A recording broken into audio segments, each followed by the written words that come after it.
Hey, what's up, another video, and today I'm going to be talking about Hassan Whiteside possibly leaving the Miami Heat. Before I get into any of that, even get into the video, please, if y'all are watching this, please comment below what kind of video do you want to see. Obviously, it's going to probably be basketball or even football related, NFL or NBA related.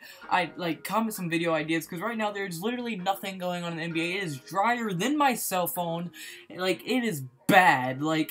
I'm coming up with the videos out of my asshole, and when I saw this news story, I almost ejaculated. You don't understand. So yeah, if y'all do want to see any videos or have anything in mind, comment below, because y'all would really help a lot if y'all comment for that. But if you don't, it's chill, just watch the video. I hope y'all enjoy. So without further ado, without me rambling on too much, let's get right into this video. Alright, so the first thing we get into is, why is this even a question right now? And I mean, pretty much why it is a question is because after the last game that they played, Hassan Whiteside ended up getting benched for the entire fourth quarter and the entire overtime period.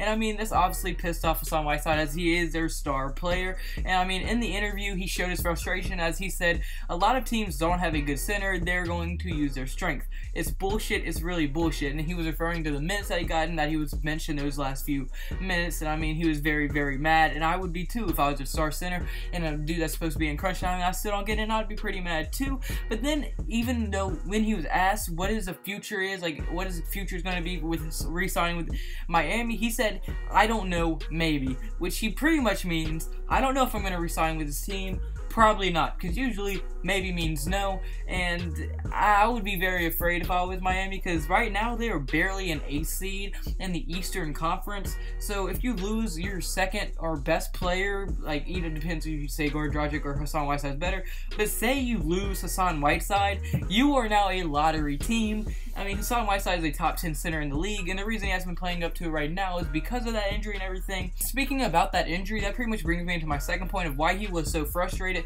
and why he's mad at the Heat, why he has potential of leaving the Heat, and why he was just so pissed off during that interview. So basically, I mean, this year he has had a couple of injuries that have been lingering around. It forced him to miss a little bit at the beginning of the season, it forced him a little bit more games, and he's just been missing a couple games here and there, and that's obviously very, very frustrating to just not be able to stay healthy and be able to help your team on the court on a nightly basis when you have to be sitting out sometimes. That's just always gonna be frustrating for a player. But I mean, also his playing time has been down by 7 minutes this year, as right now he is only averaging 25 minutes per game, and last year the dude was averaging 7 more minutes than that. And so that's also gonna very much ignore a player, and that would piss me off too. I mean, I'm your star player, and now I'm not even getting anywhere near the same minutes that I was last year. And another reason why the playing time would make Hassan Whiteside so mad is because he's coming off of his best year yet. Because just look what he was averaging last year. He's averaging 17 points per game, 2.1 blocks per game, and 14.1 rebounds per game.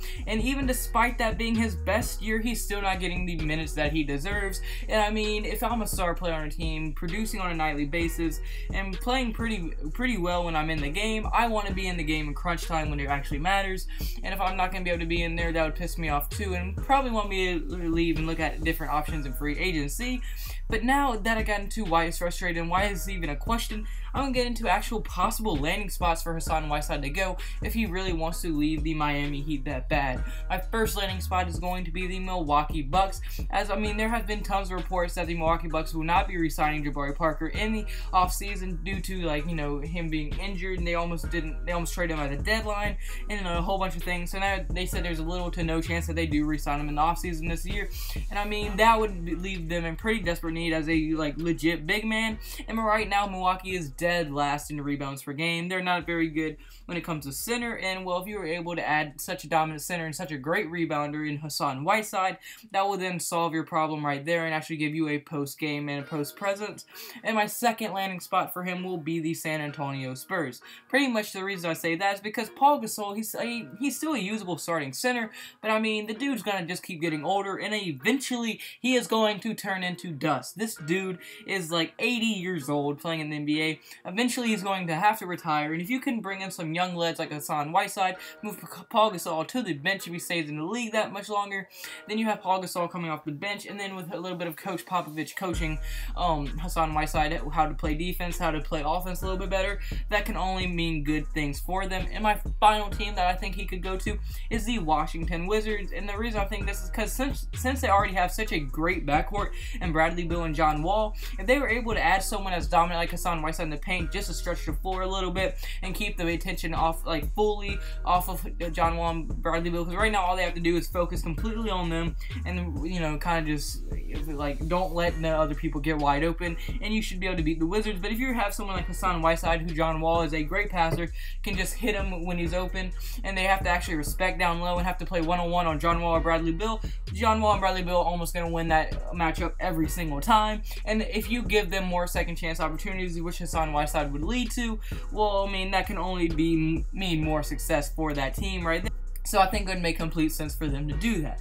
So yeah, but now before I wrap this whole video up, let's get into a little bit of a recap of what I said. So the reason it's a question, because in the latest interview, latest game, should I say, he wasn't in, like, there in crunch time, the fourth or overtime. Then in the interview, he was mad. He said his playing time was bullshit, and he said he doesn't know if he's going to re-sign with the Miami Heat, and he is frustrated because he's coming off his best season, and the dude's just not getting minutes that he deserves. I mean, he was one of the best centers in the league last year, and he's still not getting, like, superstar minutes like he wants, and he's being injured, and like also not making the All-Star game this year because of his injuries. Pretty much, that's gonna piss him off a lot too. So you know, it's kind of just a lot of things into one. It's like a big melting pot, and it's just starting to boil over, as we can see. And I got into possible landing spots in the Bucks, Washington Wizards, and San Antonio Spurs. So guys, if you do agree with me, do you think Hassan Whiteside will be leaving the Miami Heat, the Miami Heat? And I mean, obviously he can't leave because he can't leave until 2020.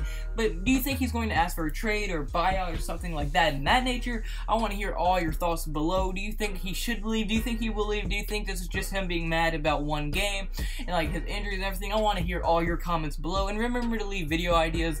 I am in desperate need. I will suck your I will love you forever if you do put one of them down below. Like, actually I would, but if you really like the video, want to help me out a ton, hit the subscribe button, and you know, maybe turn on the bell if you really want. I would love y'all hit the subscribe button. That would literally mean the world to me. We're almost at halfway to my goal of 300 subscribers. We're at 148. We're trying to get to 150, get halfway there, and we're going to look forward from there. And obviously I wouldn't be here without y'all, but I also wouldn't be here without the real dude upstairs. Y'all know who I'm talking about. You know his name is Jesus. You know he's chilling today. Is his day. Happy Easter to all y'all. I mean, Easter was yesterday if you're watching this video right now.